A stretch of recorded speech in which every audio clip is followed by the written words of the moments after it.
Hello, everyone, and thank you for tuning in to this week's episode of Sophisticated Sunday. I'm going to be your reader for today, Negzo, and this is my host, Osun Funke. What's your quote? I am not to be fucked with. And my quote is, if you don't do it, you can't misconstrue it, and if you don't say it, you can't replay it. But in this week's episode, we have a very special guest that we're just going to go ahead and introduce right now. I'm so y'all feel bad because I'm going to rank it as like a 4.5. Let me put it that way. Because again, this could, for all I know, because Osun came to you, this could actually wake you up. Right. You know what I'm saying? And I'm still going to put you on the path to talk to your ancestors first. But it's important if it wakes you up. If you get the message, and if you move into the direction of the Great Awakening, then I'm all for it. Let's talk about it and let's see what we can do to get you on the right path. So I would say that's pretty decent. 4.5. Yeah, I don't want to discount those experiences because it happens a lot. Like I get, a lot of clients that I take, they say, oh, I've been seeing the number 5 over and over again, and I know that's Oshun's number. And I've been seeing sunflowers and I've been seeing, yellow butterflies around my car when I get off work. And I've been seeing all these things that they are attributing to being messages from Osun. So if that's what you're seeing, that must be what you need. You get what I'm saying? Yeah. And so, yes, let's explore that. Let me do a reading for you. Is that Osun energy around you? What does Osun represent? What are you going through in your life right now that would make that energy complementary or necessary for you at this time? And so that's the approach that I take to it, Yeah, definitely. Because one of the things that we need to understand is that the Orisha are elements of us all. These are forces of nature. These are primordial energies, causes of creation, remnants of energies that cause the Big Bang. They're here, they always have been, and they always will be, and they're accessible to all. And so it's not ridiculous for a person to be tapping into that energy, and it's not ridiculous for them to be crying out for whatever it is that Orisha represents. If I'm going through a difficult time, I need a warrior.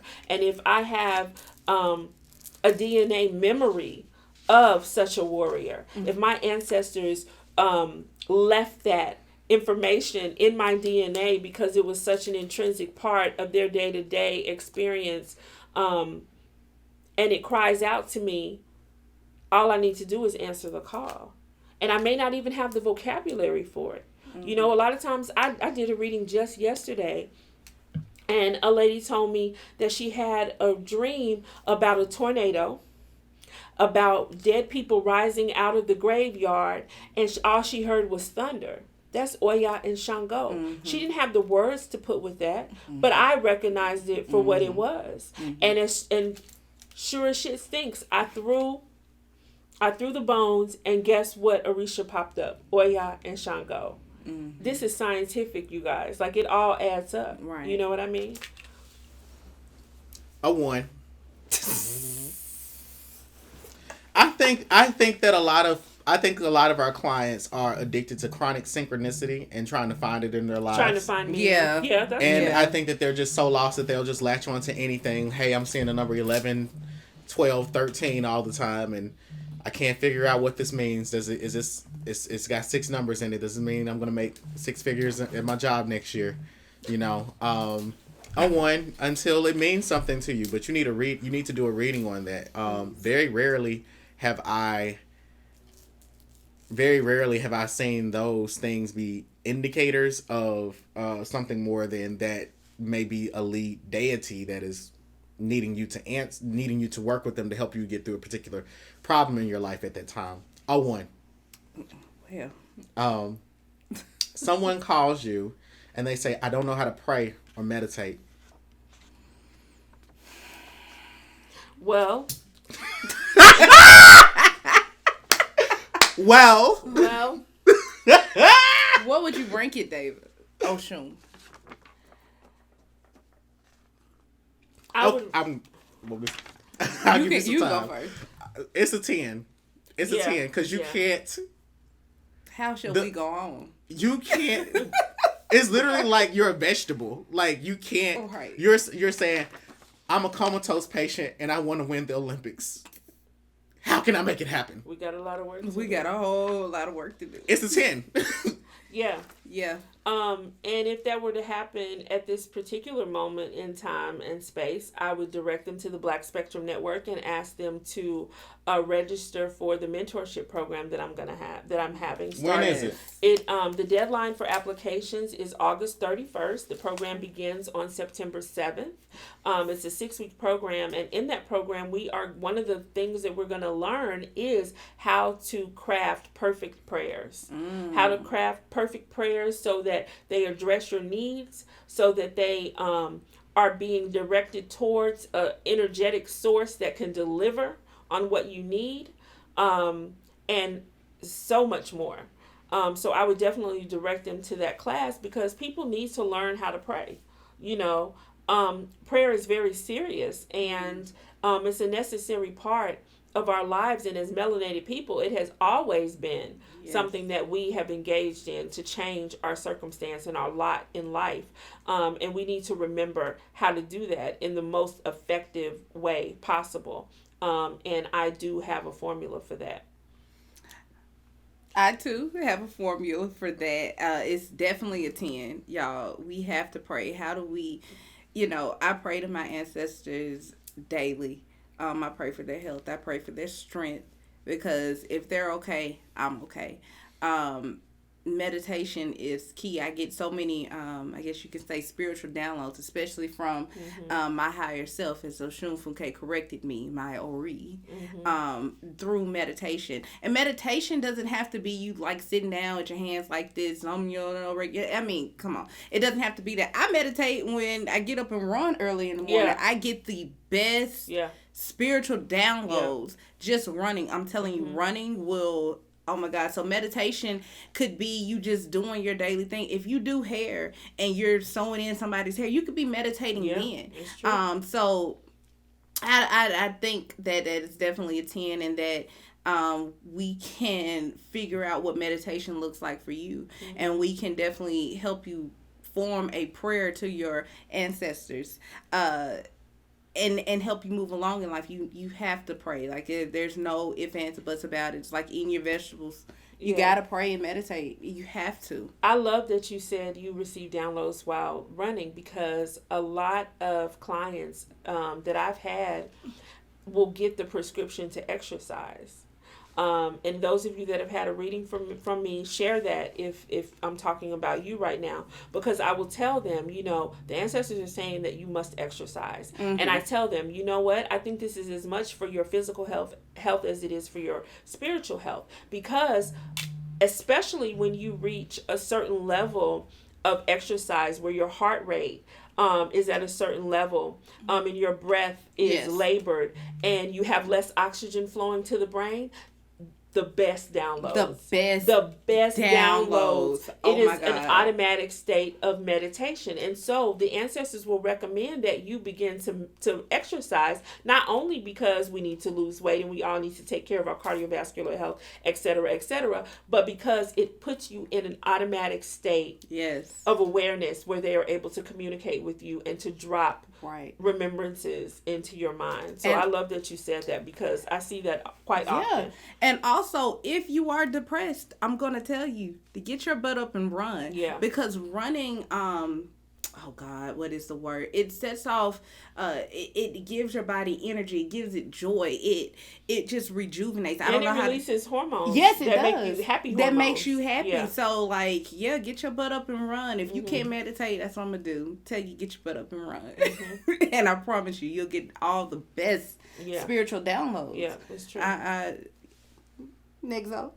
The 2 books that you all should read are Meditation and the Mind of Man by Edgar Cayce. And the second is Fervent by Priscilla Shirer. I read a little bit to Osun Funke, and she's appalled that you all have not listened to me.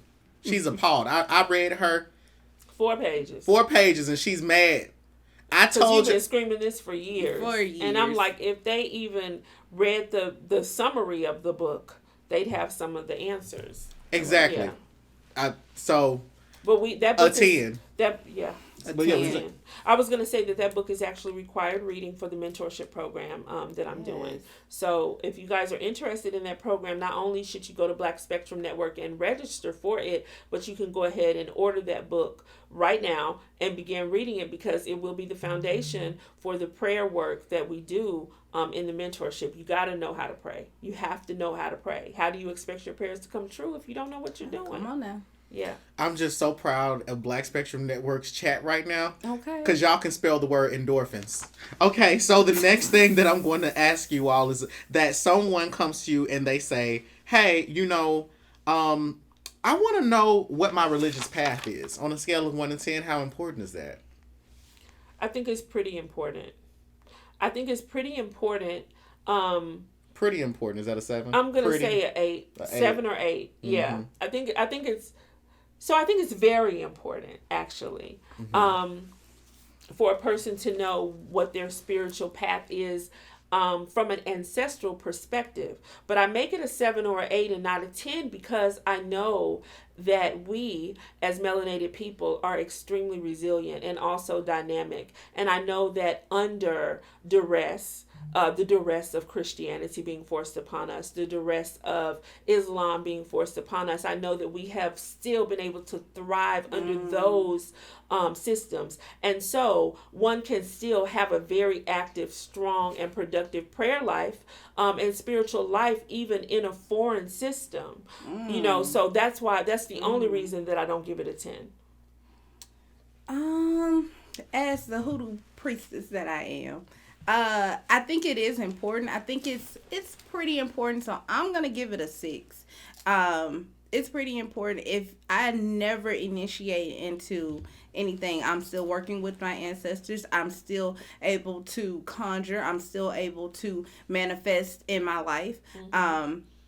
And so you can do that. What if you might have a client that says, well, I don't really want to, initiate or find out what my family religion or traditions were. Well, we can still get you to work with your ancestors and still be able to, again, manifest within your life, just working with your ancestors. So, I mean, if it's important to you, then yeah, it can be a 9 or a 10. For me, I'm going to say it's like a 6. I ain't never told somebody. I've rarely in a blue moon had to tell somebody what their religious path is. So rarely in a blue moon. So shit. I mean, it's a turning point. It's turning point information depending on the client. It is. More often than not, you're just gonna be spending a long time working with your ancestors. Well, let me ask you a question. Is it necessary for a person to have a path?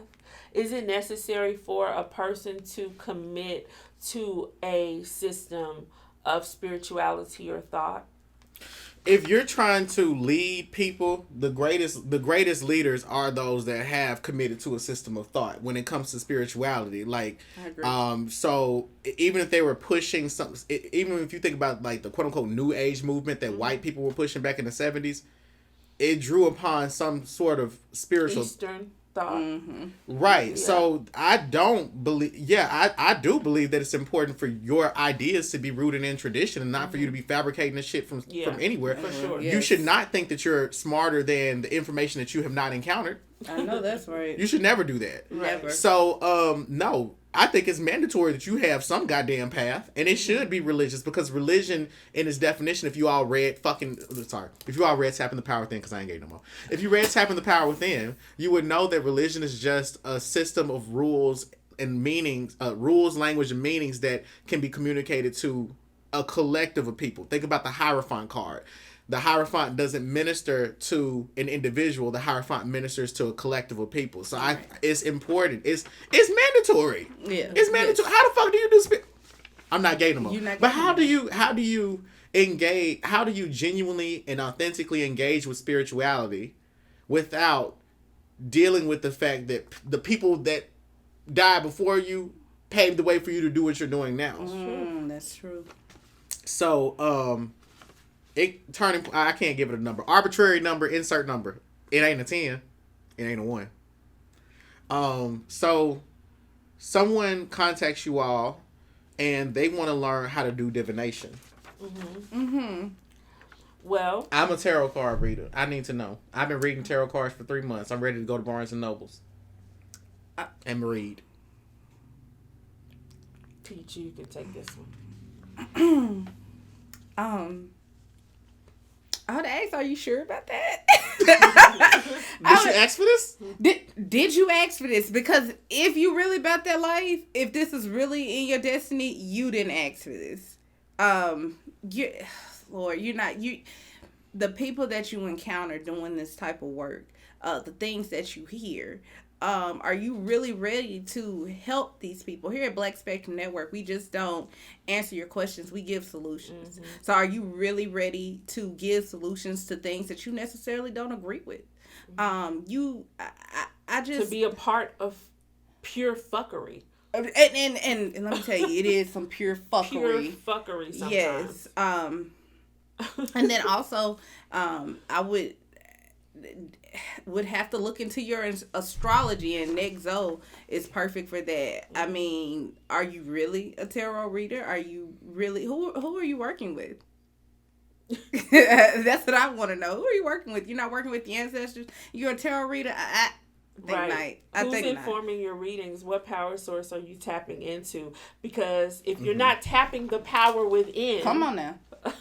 If you're not tapping the power within and you're not working with your ancestors, then are you speaking to rogue astral spirits? Are you speaking to jinn? Are you speaking to the demons that are in the crystals that you bought from the metaphysical shop? Hello. Who actually is providing you with the information? Because we as diviners understand that the information is delivered through spirit. But what spirits? Demons are spirits. Yes, they are. Okay, so it's very important that you be, again, like Nexo said, you must be grounded in a tradition. You must know who you're dealing with, and have parameters for those dealings.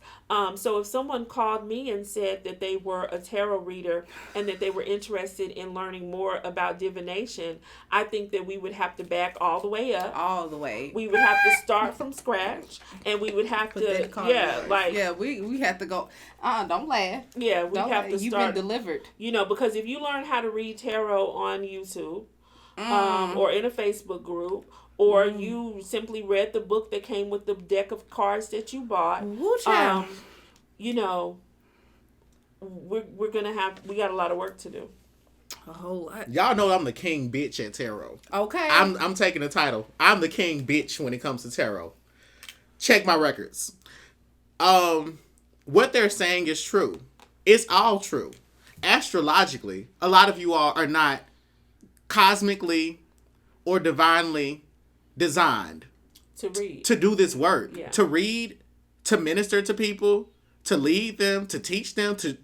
You don't change lives in this work. You change perspectives, which is much harder to do because you must permanently change this person's perspective. A lot of y'all been in relationships where a nigga said he want to be with you, and then 3 days later he don't want to be with you no more. And then you gotta work. You calling me? How can I change his perspective to get him back with me? That being said, this shit is hard. It's difficult, and it's not. And you have to think about the average. You have to think about the type of work that we do is the Iyanla fix my life type of work. Okay. What do you do when a client calls you and they say that, hey, I was raised in a family where my mama sold me. Are you ready for that? And I need you to do spiritual work to fix it. Can you fix it? Because I'm having nightmares all the time. Can you even endure that conversation? Can you give point by point details without being disgusted about what happened to this person so that you can give them validation? Just because that person needs validation before they can even be open to healing or going within or tapping their power within, you gotta dig up all the things that they don't want to address. Are you ready to do that? Are you ready to say out of your mouth and give them that truth? Can you do it with vivid detail in a way that they know that you're connected not only to a spirit, but you're also connected to their heart?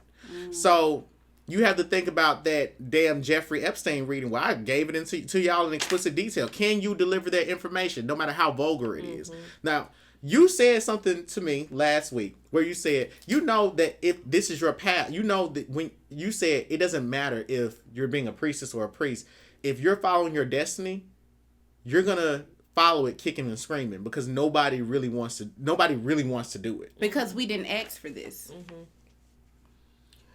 I don't really know how to articulate that other than, you know, I think that there may be a certain there may be a certain aspect of glamour to this, you know. Where's the glamour in it? I think the glamour is when people view, you know, someone doing a reading. And they're like, oh my God, you know, they're able to tell people what's going to happen. And they're receiving admiration for that. And there's a certain amount of respect, you know, associated with being able to, you know, speak into a person's life or predict things. And they're looking at it from that aspect of it.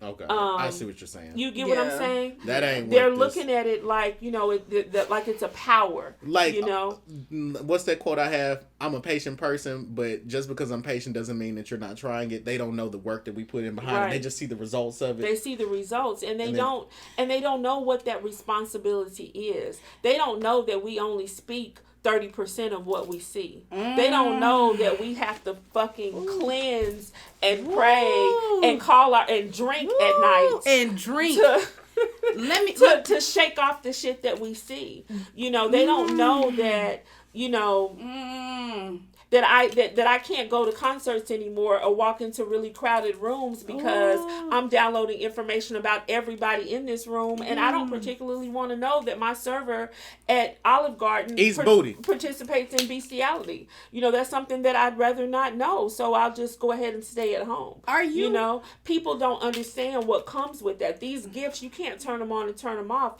It is, and it is all the time. All the time. Are you ready for people to just dump their spiritual and emotional trash on you? And then they get off the phone and they're feeling fine, and you have gotten all of this, you everything. Can't unknow it. You can't unknow it. You can't, you can't, sometimes you can't forget it. I honestly try not to remember, but sometimes you have to understand that people come to us with the deepest, darkest shit that they won't tell their therapist. Exactly. They won't tell their therapist. They won't tell their therapist. Yeah. Are you ready to really process what these people are going through in their lives? Understand if somebody is coming to you, you call yourself if you do divination, you practice tarot, whatever. Are you ready for what they're about to tell you? I never know what I'm going to hear when I pick up that phone, but I mean... You know how you're going to feel afterwards. Which brings me to another point that I just have to insert, and I'm probably about to take this broadcast in a whole nother direction. Oh, let's go. But I need y'all to stop lying. Woo! I need you guys. Okay. Woo! Can we? Yes! Can we talk about that? Can we talk about that? Can we talk about it? I got something to say. We all got something to say on that shit. Can we talk about We it? all got something to say. Y'all to stop lying. Stop lying. Please stop paying your money. Ooh, stop wasting our paying time. your money. Y'all be and dialing my number and picking up that phone and lying. Don't. When I do a reading and I tell you that I see X, Y, and Z, and you want to pretend like you don't know what the fuck I'm talking about, I need y'all to stop doing that. Because you called me. I didn't call you. Hello. So you called me because you wanted some help. Okay, and I'm trying to help you, but you want to lie and not be honest with yourself, first of all. And be honest with the Most High God who sees and knows it all and then you don't want to be honest with me. I say what I see, period. I'm not attached to these readings. I don't even remember them a lot of times. If it doesn't make a mark, if it doesn't form a wrinkle in my brain, as soon as I hang up the phone with you, I'm done. So that's your confidentiality right there, because I don't give a fuck. You know, I'm on the phone for the amount of time that you have paid for, and I'm going to do my best to help you. There's no reason for you to be dishonest. And what I find is that a lot of people, they call, and when I start speaking the truth, when I start telling them, when I say what I see, which is what I'm charged to do, which is what I have taken an oath to do, you guys want to lie and backpedal and sugarcoat it, but the spirit is going to continue to tell me what it is that you need to be concerned with at this point in your life. So I want you guys to be honest. If you're not ready to be honest, then don't pick up that phone because you're wasting time. I don't really want to bring up my life. So fuel my fire, take me higher, I'll be your liar too. 'Cause when we're here, there's nothing better than the skyline